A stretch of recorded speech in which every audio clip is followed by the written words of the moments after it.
Habang nakapokus ang lahat ngayon sa media day na nangyayari mga bro, pero ito yung update kay Kyrie Irving sa Dallas Mavericks. Kasalukuyang nagpapagaling na yan sa ACL injury and may mga report ngayon na lumalabas na pwedeng mapaaga ang pagbabalik niya sa lineup ng Mavs dahil sa possible na makarecover at makabalik agad yan sa December. Sa kabila ng injury, mas pinili pa rin nga niyan na wag mag-option in para sa player option niya at pumirma ng 3 taong bagong contract na nagkakahalaga ng 119 million para manatili sa Dallas Mavericks. Meaning lang mga brother na malinaw pa rin ang commitment nito sa future plan ng Dallas Mavericks. Kasabay ng mga yan may mga usapan na rin pagdating sa retirement plan na lumalabas ngayon sa iba't ibang mga media outlet dahil na rin sa edad at mga injury history nitong si Kyrie. Pero malinaw na sinabi nga nito sa interview na nakikita niya ang retirement niya pero hindi nga raw agad-agad. Ilang taon pa raw dahil nais niyang higitan ang haba ng paglalaro ng ilan sa mga nauuna sa kanya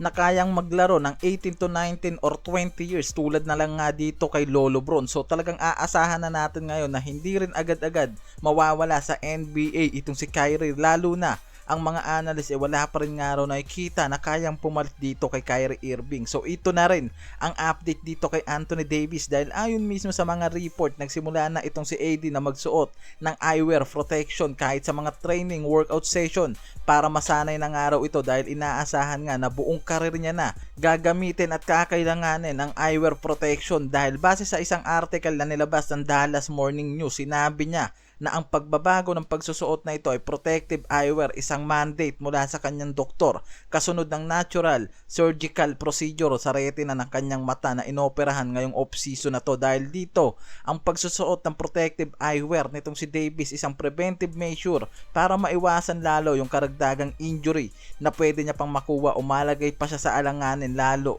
yung karir nito sa Dallas Mavericks. May mga speculation na rin na lumalabas sa deal nitong si Horford sa Golden State Warriors at gagamitin nga nito yung mid-level exception o yung isang taxpayer mid-level contract structure kasama yung possible player option sa second year nito. Mas maaasahan si Horford bilang starting center sa lineup lalo na sa panahon ng playoffs upang bigyan ng mas malaking flexibility si Draymond Green sa loob na isang pagkakataon para gumamit ng small ball center. Ang problema dyan, nagkakaroon ng delay para pumirma ng contract itong si Horford sa Warriors dahil sa unsettled contract negotiation itong si Kuminga. Kaya hanggat hindi pa to naayos, hindi pa rin official ang full deal kay Horford, wala naman lumalabas talaga na official na pag-sign ng kontrata nito sa public Pero maraming mga source ang nagkukumpirma na ang pagpapa-finalize ng deal nakadepende na lang sa pagkakaayos ng contract itong si Kuminga dahil may mga speculation na ang deal ni Horford ay gagamitan talaga ng mid-level exception o isang taxpayer mid-level